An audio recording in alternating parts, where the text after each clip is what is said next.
John Miller adjusted his uniform one last time before the shuttle doors opened. The diplomatic officer had practiced this moment countless times, but nothing could truly prepare him for humanity's first official meeting with the Galactic Conclave. "Ready, sir?" asked Commander Olivia Brown, standing tall beside him. John nodded. "As ready as anyone can be to represent 8 billion humans to an alliance of alien species." The shuttle doors slid open with a soft hiss, revealing a vast chamber, unlike anything human architecture had ever produced. The walls seemed to shimmer with colors that didn't quite register properly to human eyes. The air carried strange scents, not unpleasant but utterly foreign. 7 different alien representatives waited in a semicircle. Each looked more bizarre than the last to human eyes. The tallest among them stepped forward, an insectoid being, with multiple limbs and compound eyes that reflected the light in prismatic patterns. "I am Zexthar of the Zithrak, High Speaker for the Galactic Conclave," it said. Its words perfectly translated through the devices Earth scientists had worked tirelessly to prepare. "We welcome humans to the greater community of spacefaring civilizations." John stepped forward. "I am John Miller, diplomatic representative of the United Earth Federation. With me are Commander Olivia Brown, Dr. Alan Wright, our xenobiologist, and Captain Samantha Green, military advisor." The human delegation had been chosen carefully, a mix of backgrounds, skills, and temperaments that Earth's leaders hoped would make a good impression. John, with his calm demeanor and quick thinking, led them forward. "We bring greetings and hopes for peaceful cooperation," John continued, extending his hand in the human gesture of friendship. The chamber went suddenly silent. The Zithrak representative pulled back slightly, its compound eyes flashing with an unmistakable reaction. Alarm. Dr. Wright whispered urgently in John's ear. "Sir, I think that gesture means something different to them." Too late, John realized. His mistake. He slowly lowered his hand, but the damage was done. The conclave representatives chittered and murmured among themselves in their native languages. A different alien stepped forward, this one with pale, almost translucent skin and large, lidless eyes. "I am Zeltor of the Zelar," it said. "Perhaps we should proceed with the biological scanning formalities. It is customary for new species." Captain Green tensed beside John. "Sir, I'm not sure this is a good idea." John hesitated, but knew refusing would only make the situation worse. "We agree to your customs." The Zelar representative waved a spindly limb, and beams of soft light passed over the human delegation. Displays appeared in the air, showing data. That meant nothing to the humans, but clearly meant something significant to the conclave members. The reaction was immediate and disturbing. The alien representatives drew back, their body language clearly showing surprise and what John could only interpret as concern. "Is there a problem?" John asked carefully.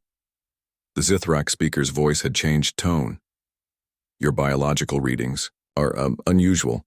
Your species possesses remarkable physical endurance, adaptability to environmental stress, and wound recovery capabilities. And your brain chemistry?" "What about our brain chemistry?" Dr. Wright asked. Professional curiosity, overcoming diplomatic caution, the Zelar representative answered instead. "Your species produces high levels of adrenaline and other neurotransmitters associated with aggressive responses.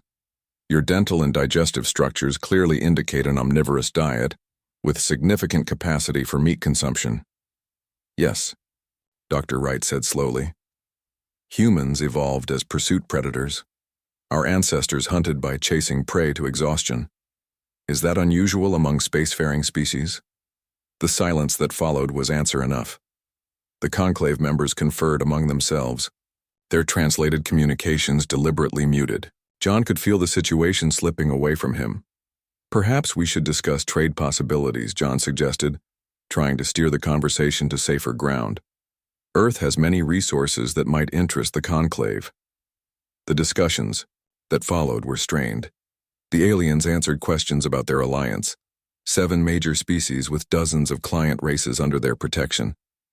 They explained basic protocols for new civilizations joining the galactic community. but something had changed in their manner. As the formal meeting concluded, John felt a deep sense of unease. The diplomatic words couldn't mask the growing tension. The Zelar representative approached John as they prepared to leave. Unlike the others, it seemed almost curious rather than alarmed. "Your kind walks as civilized beings," it said quietly, "but we sense the hunter beneath your skin. The Conclave has eliminated such threats before." Before John could respond, the alien glided away, leaving him chilled by words that felt unmistakably like a warning.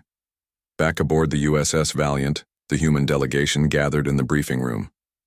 "That could have gone better," Commander Brown said, stating the obvious.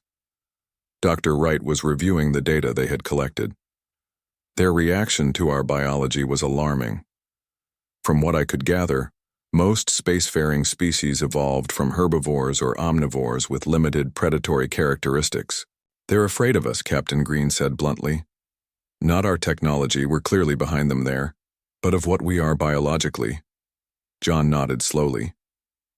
"The Zelar representative warned me. Not threatened, warned, as if it was trying to tell us something the others wouldn't." Admiral Jack Porter, commander of the Valiant, joined them. "Our long-range sensors are picking up unusual movement among the Conclave ships. They're repositioning, and I don't like the pattern." John felt a weight settle onto his shoulders. Humanity's first contact with galactic civilization, and it was already teetering on the edge of conflict. "We need to report back to Earth immediately," he said. "The UEF leadership needs to know what we're dealing with, and we need to prepare, both for continued diplomatic efforts and alternatives." "You think they might attack?" Admiral Porter asked, his face grim. John thought about the Zelar's warning. "I think we just met a galactic society that has never encountered anything quite like humans before. And based on their reaction, they see us as a threat to be contained." As the Valiant broke orbit and set course for Earth, John stood at the observation window, watching the alien ships grow smaller in the distance. First contact was supposed to open doors to a brighter future. Instead, it had revealed a disturbing truth. In the eyes of the galaxy, humanity's natural abilities made us something to be feared. The journey home would take weeks. John hoped it would be enough time for Earth to prepare for what might come next. Because one thing was increasingly clear. The Galactic Conclave had just encountered a species unlike any they had met before. And they were afraid of what humans might become. What none of them yet realized was how justified that fear would prove to be. 3 months passed after the failed diplomatic mission. Earth's leaders listened to John Miller's warnings but hoped for peaceful contact. That hope died when the first attack came. William Harris woke to alarms blaring throughout the new Montana colony. As leader of the colonial militia, he rushed to the command center, still pulling on his uniform. "Report," he demanded, entering the room filled with panicked staff. "Multiple ships entered orbit 10 minutes ago," said Susan Kelly, his second in command. "They're not responding to communications and they're not ours." William looked at the screens showing strange vessels unlike any human design. Their smooth, curved shapes reminded him of insects. "It's them, the Conclave." "How can you be sure?" Susan asked. "The shapes match what the Valiant's crew described." William activated the colony-wide alert system. "This is not a drill. All civilians to shelters. All militia personnel to defensive positions." He knew their chances were slim. New Montana was an outer colony with only basic defenses. Its 2,000 residents were mostly miners and farmers. The first explosions shook the command center. "They're targeting our communication arrays," Susan reported, her voice steady despite the fear. William made a quick decision. "Susan, get to the backup transmitter. Send everything we have, their ship designs, weapons, tactics. Earth needs to know what they're dealing with." "What about you?" "I'll coordinate the defense, buy you time." Susan hesitated only a moment before nodding and leaving. William turned to the remaining staff. "Let's make this costly for them." The militia fought bravely but stood no chance against the advanced Conclave weapons. William led a desperate defense at the colony's main entrance, watching as strange energy weapons cut through their barricades. For the first time, William saw the aliens up close. Various species moved with military precision. Their movements, eerily coordinated. They used predictable formations, advancing in waves rather than adapting to the defenders' positions. They fight like they've never faced guerrilla tactics, William muttered to himself, ordering his people to split into smaller groups and attack from multiple angles. This slowed the alien advance, causing confusion in their ranks. William noticed. They seemed to tire more quickly than his people, needing to rotate their forces more often. But numbers and technology favored the invaders. 6 hours after the attack began, William received Susan's message. The data had been transmitted. Minutes later, the command center fell. William's last stand came at the entrance to the civilian shelter. As alien weapons fire surrounded him, he realized something important. The invaders were trying to take prisoners. They could have bombed the colony from orbit but chose a ground assault instead. They want to study us, he said to his remaining fighters. That means they fear us. Then the aliens breached the final barrier, and William Harris fought his last battle. On Earth, Admiral Lisa Foster stood before the United Earth Federation Council, her face grim. New Montana has fallen. We've lost contact with 3 other outer colonies. The Conclave forces are moving methodically through our territory. What about survivors? Asked Counselor Richard Chen. Unknown. William Harris's final transmission suggests they're taking prisoners for study. The room fell silent as the implications sank in. Show them the data Harris sent, ordered President Maria Gonzalez. Admiral Foster activated the display, showing combat footage and sensor readings from New Montana. Harris fought smart. His militia held out much longer than expected by using adaptive tactics. The Conclave forces, despite their technological edge, showed surprising weaknesses. What kind of weaknesses? Asked Counselor Chen. They fight according to fixed patterns. Their formations are textbook perfect, but inflexible. When our people used unpredictable attacks, the aliens struggled to adapt. Foster pointed to specific footage. More importantly, they rotate their troops frequently. Harris noted they seemed to tire faster than humans. Dr. Kevin Jones, the lead xenobiologist from the Mars Research Institute, stepped forward. This confirms what the Valiant's first contact team discovered. The Conclave species lack humanity's physical endurance and adaptability. How does this help us? President Gonzalez asked. Their technology is still years ahead of ours.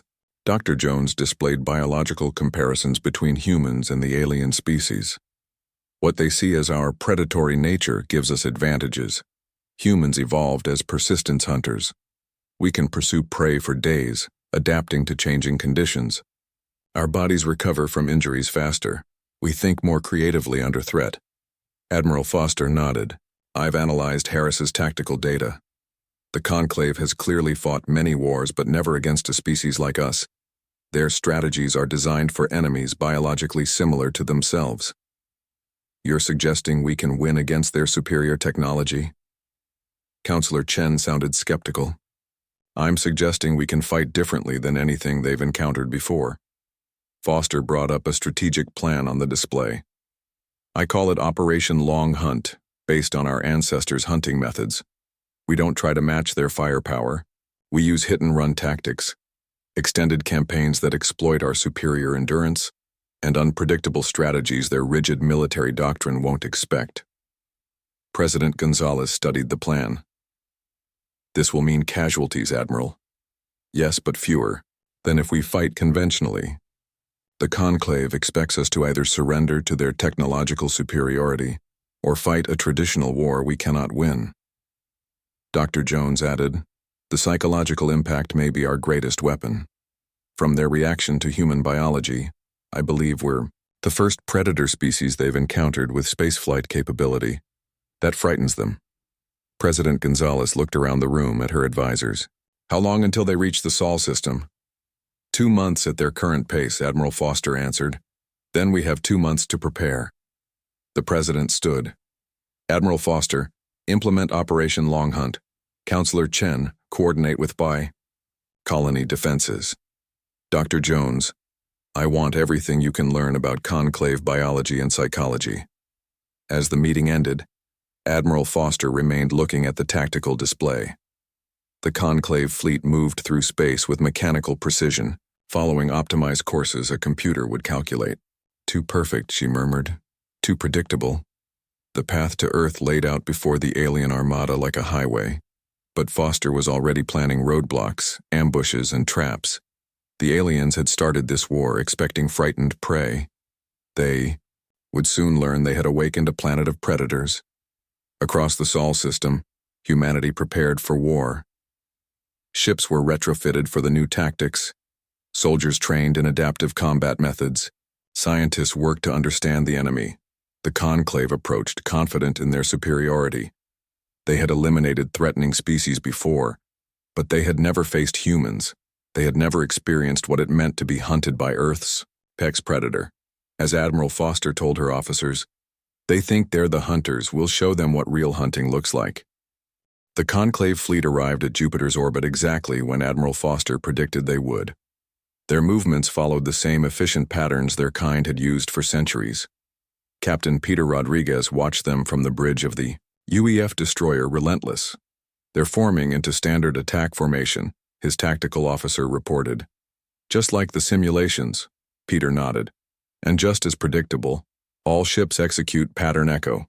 Across the Jupiter defense zone, human ships broke formation. Instead of meeting the Conclave in traditional battle lines, they scattered in seemingly random directions. The alien fleet hesitated, their perfect formation suddenly facing no clear opposition. "They're confused," Peter said with grim satisfaction. Launch strike teams. Small, fast attack craft surged from hidden positions in Jupiter's moons. They struck the flanks of the Conclave formation, firing targeted shots at communication arrays and sensor nodes before disappearing again. The Conclave ships tried to regroup, turning their superior weapons toward the attackers. But the human vessels were already gone, retreating to hiding spots throughout the Jupiter system. "They're splitting their forces," Peter observed as the alien fleet divided to pursue, just as the Admiral predicted. The battle for Jupiter lasted 3 days. The Conclave ships never faced direct confrontation. Instead, they endured constant harassment from human vessels that would strike, then fade away before they could respond. Effectively, when the Conclave finally pushed through to Mars, their fleet had already lost a quarter of its strength without ever fighting a traditional battle. On Mars, the true difference between humans and the Conclave became apparent. Lieutenant Nicole Ward led her Special Forces team through the underground tunnels of Olympus City. The Conclave had taken the surface 2 days ago, but the fighting hadn't stopped. "Status report," Nicole whispered into her comm as her team prepared to emerge near a Conclave command post. "Team 2 in position on the east side," came the response. "Team 3 reports heavy fighting in the central district but holding." Nicole checked her watch. Her team had been fighting continuously for 36 hours, rotating short rest periods among squad members but never stopping their operations. "Remember," she told her soldiers, "they need synchronized rest periods. Their entire unit stops to recover at the same time. That's when we hit them." The team emerged from the tunnels during what human intelligence had identified as a Conclave rest cycle. The alien soldiers, a mix of the insectoid Zithrak and another species with 4 arms, were in a defensive posture but clearly not at full alertness. Nicole's team struck hard and fast. Unlike traditional military operations, they didn't retreat. After the initial attack, they pressed forward relentlessly, moving from room to room in the captured human facility. An alien soldier managed to activate an alarm before falling. Nicole didn't order a retreat. "Keep pushing," she commanded. "They'll expect us to fall back after being discovered." The human soldiers fought with a ferocity that visibly unnerved the Conclave forces. Even when wounded, Nicole's people continued, fighting. One soldier, his arm badly injured by alien weapons fire, switched to firing one-handed and kept advancing. At the center of the facility, they found what they were looking for, a Conclave communication hub. Nicole's technical specialist quickly began downloading data, while the rest of the team set up a defensive perimeter. "We've got incoming," warned her second-in-command. "Lots of them." Nicole nodded calmly. "Right on schedule. They always send exactly 3 times the force they lose in an attack." Let's welcome them properly. The battle that followed would later be studied in military academies across Earth. Nicole's team of 20 humans held off over 60 Conclave soldiers. They used the environment, improvised explosives, and constantly shifted positions to confuse the more regimented alien tactics. Most importantly, they didn't stop. Human soldiers fought beyond exhaustion, beyond pain. When the Conclave forces pulled back to regroup, expecting the humans to do the same, Nicole ordered an immediate counterattack. They don't understand, she told her bloodied but unbowed team. They've never fought predators before. By the time reinforcements arrived from Earth's defense fleet, Nicole's team had not only held the facility, but expanded their control to 3 adjacent buildings. The data they captured proved invaluable. In an underground laboratory on the far side of Mars, Dr. Ryan Cooper reviewed the stolen Conclave communications. Working with a team of engineers and xenobiologists, he translated the alien technical specifications. Their technology is impressive, he told his sleepless team, but their thinking is rigid. Look at these weapon systems. Perfectly optimized for efficiency, but with no redundancy, no adaptability. Ryan's team worked in continuous shifts, another concept foreign to the Conclave. While the aliens required all members of a unit to rest simultaneously, humans rotated their schedules, ensuring work never stopped. Within days, Ryan's team had reverse-engineered enough Conclave technology to develop the first effective countermeasures. New shields that could withstand Conclave energy weapons, jammers that disrupted their communication networks. Most importantly, they began to understand Conclave psychology. They're herd thinkers, Ryan explained to Admiral Foster during a secure transmission. Their entire civilization is built around consensus and conformity. Individual initiative is limited. That's why they're struggling against our unpredictable tactics. The war's turning point came unexpectedly. Nicole's team, now legendary among both human and Conclave forces, executed a daring night raid on a landed Conclave command vessel. Despite heavy resistance, they captured the ship largely intact, along with several high-ranking Conclave officers. The alien commander, a Zithrak with elaborate markings indicating high status, seemed genuinely bewildered during interrogation. How can your soldiers continue functioning after 3 days of combat? It asked Nicole. No species should be capable of such endurance. Nicole simply smiled. You've never fought humans before. The Zithrak's compound eyes flickered with what might have been fear. The Conclave has existed for 12,000 cycles. We have encountered hundreds of species, but never one like yours. What makes us different? Nicole asked. You are apex predators, the Zithrak said, using its translator to emphasize the concept. Most spacefaring races evolved from prey species or foragers. They developed technology as protection against dominant predators on their worlds. But your kind, you were the dominant predators. You had no need for technology to survive, yet you developed it anyway. The revelation spread quickly through human command. Humanity represented something entirely new in the galactic order, not just another intelligent species, but the first true predator to reach the stars. As Admiral Foster told the UEF leadership, we're not fighting this war according to their rules anymore. They wanted to eliminate us because they feared what we are. Now we'll show them exactly why they were right to be afraid. Across the Sol system, humanity stopped retreating. The hunt had begun. 6 months after the invasion began, the tide of war shifted dramatically. The Conclave forces retreated from the Sol system, their once mighty fleet reduced by nearly half. But Admiral Lisa Foster had no intention of letting them regroup. We won't just defend, she told her commanders during a strategy meeting aboard the UEF flagship Indomitable. The best defense is to keep them running. I am authorizing Operation Persistent Hunt. The name was no accident. Drawn from humanity's prehistoric hunting method of chasing prey until it collapsed from exhaustion, the operation would pursue the retreating Conclave forces relentlessly.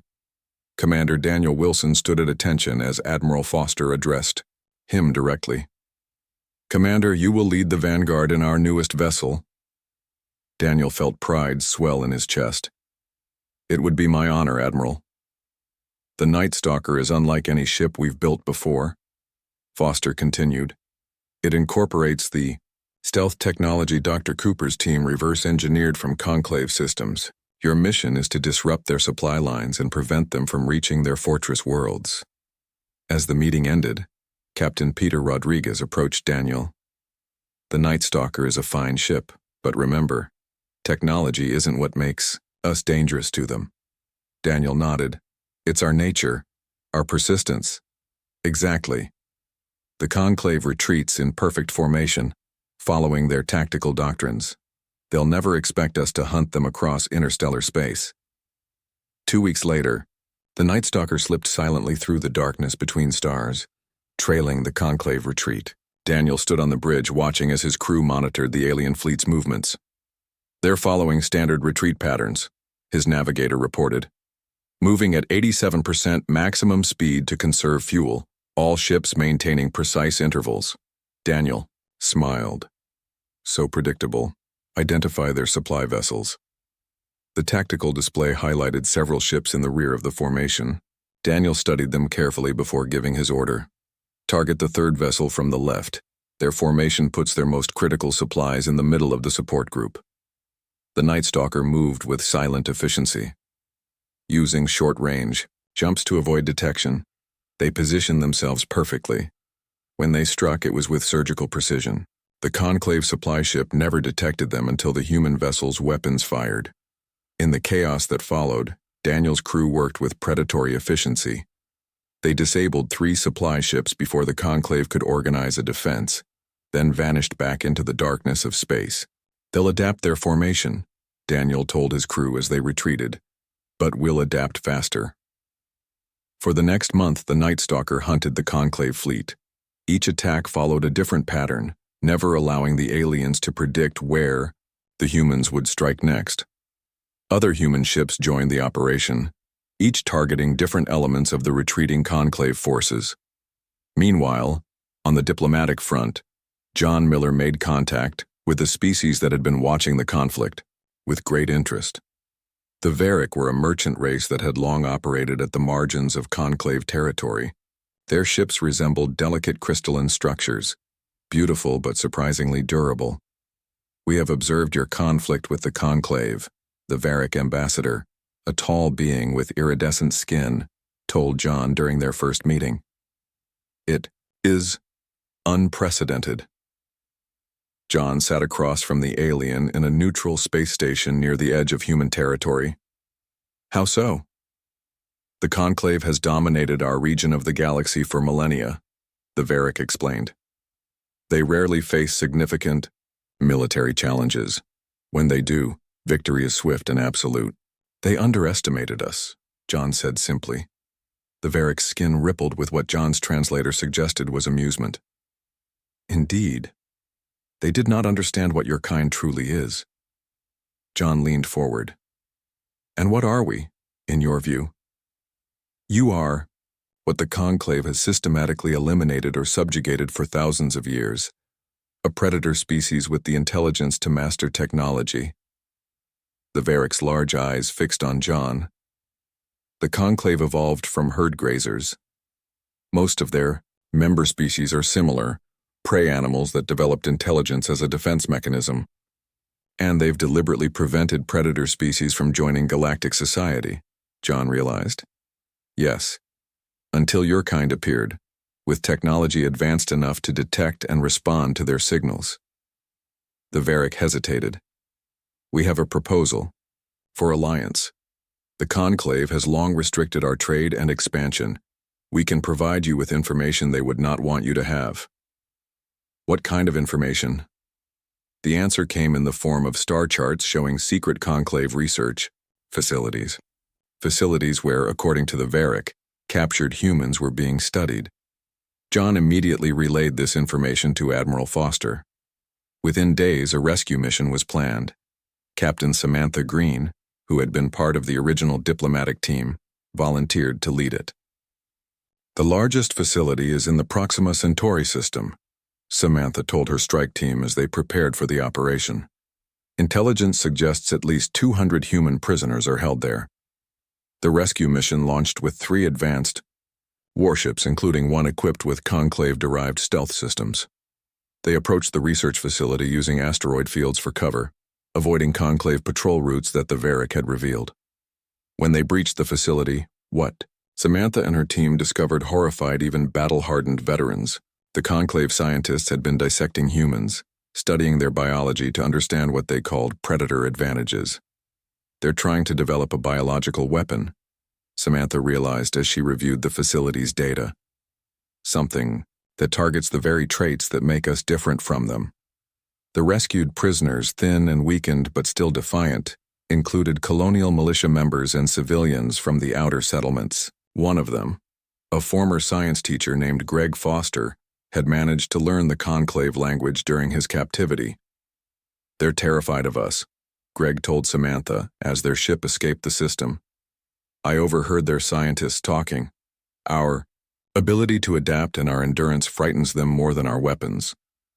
Greg also revealed another critical piece of information. Their leadership is gathering on their capital world of Zithrak Prime. They're planning something they call the final solution to the human problem. This intelligence reached Admiral Foster just as Operation Persistent Hunt was proving increasingly successful. The Conclave fleet was in disarray, their supply lines disrupted, their formations broken by constant human attacks that came without warning and disappeared before they could respond. Foster made her decision. She called a meeting of all fleet commanders, both in person and via secure holographic link. "The Conclave wanted to hunt us to extinction," she told them, her voice firm with resolve. "Now we take the fight directly to them. We will strike at Zithrak Prime itself." A murmur ran through the assembled officers. No one had ever attacked the Conclave homeworld in its 12,000-year history. "They believe us to be dangerous. Predators," Foster continued. "They're right. And predators don't stop until the hunt is complete." Throughout human space, preparations began for the most audacious operation in the brief history of humanity's interstellar presence. Ships were retrofitted with the latest adapted conclave technology. Soldiers trained for extended operations using the endurance advantages that set humans apart. As Foster told the UEF leadership, "They started this war believing us to be dangerous animals to be put down. We'll end it by showing them exactly what happens when humanity is threatened. We become the ultimate predators they always feared." The human assault on Zithrak Prime was unprecedented in galactic history. No enemy force had ever reached the Conclave homeworld, let alone mounted an attack against it. The planet's defenses were formidable: orbital platforms, automated defense systems, and the largest concentration of Conclave warships in the galaxy. Yet Admiral Foster's fleet approached with confidence, born of 6 months of successful combat against a technologically superior foe. "They still think like prey," she told her ship commanders before the battle. "They've built walls and hidden behind their technology. But walls don't stop predators. They just present a challenge." The space battle began with a series of feints. Human ships appearing to attack from one direction, then striking from another. The Conclave defense grid, designed to repel conventional assaults, struggled to track the unpredictable human movements. On the ground, Colonel Nicole Ward, recently promoted after her success on Mars, led the first wave of human forces. Her dropships landed in a pattern that confused Conclave sensors, spreading out across the planet's surface instead of concentrating on strategic targets. "The 50-hour advance begins now," she told her troops as they secured their landing zones. "No stopping, no standard rest cycles. We move continuously until we reach the central chamber." What followed would be studied by military historians for centuries. Human forces advanced across Zithrak Prime without pause, covering more ground in 2 Earth days than the Conclave tactical systems predicted would be contested in 2 weeks. When Conclave forces withdrew to regroup, humans pursued. When they established defensive positions, humans flanked them. There was no respite, no opportunity to recover. The Conclave soldiers, unused to such relentless pressure, began to break formation. Their commanders, following tactical doctrines that had served them for thousands of years, found their carefully calculated responses failing against an enemy that refused to fight according to any recognizable pattern. Admiral Foster coordinated the space battle with the same principles. Human ships took damage but continued fighting long after Conclave tactical systems predicted their destruction. Crews worked beyond exhaustion, rotating duties but never withdrawing from battle. They've never fought an enemy willing to push themselves to physical limits, Foster observed as reports came in. Their entire strategy assumes opponents will retreat when losses reach a certain threshold. The decisive moment came when Dr. Ryan Cooper, embedded with a Special Forces team, infiltrated the Conclave's central defense network.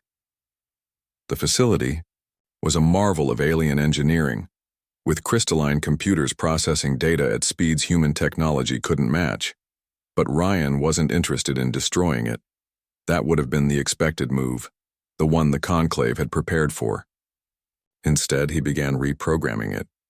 Their systems are perfect, he explained to his protection team as his fingers flew over the adapted interface. Too perfect.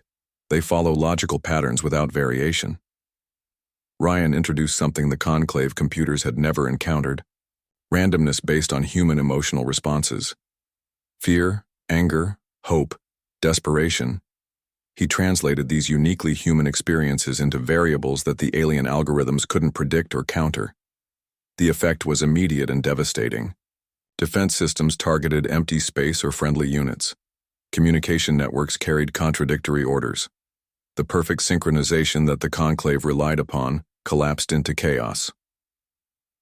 As the Conclave defenses crumbled, John Miller arrived at the planet with a delegation of Varick representatives. Their ship approached under a flag of truce, broadcasting on all Conclave frequencies. "This is John Miller of Earth," he announced. "I come to speak with the Conclave leadership." The response was immediate rejection, but John persisted. "Your defenses have failed. Your fleets are in disarray. We could destroy your world as you attempted to destroy ours. Instead, we offer the chance to end this conflict." After tense hours of waiting, John's ship was permitted to land near the Grand Chamber, the seat of Conclave governance. Human and Varick representatives walked together into the massive structure, surrounded by guards from multiple alien species. The Conclave leadership awaited them, representatives of all 7 major species, with the supreme leader of the Zithrak at their center. The insectoid being's compound eyes reflected the light in patterns that suggested agitation. "You have brought war to our homeworld," the supreme leader began.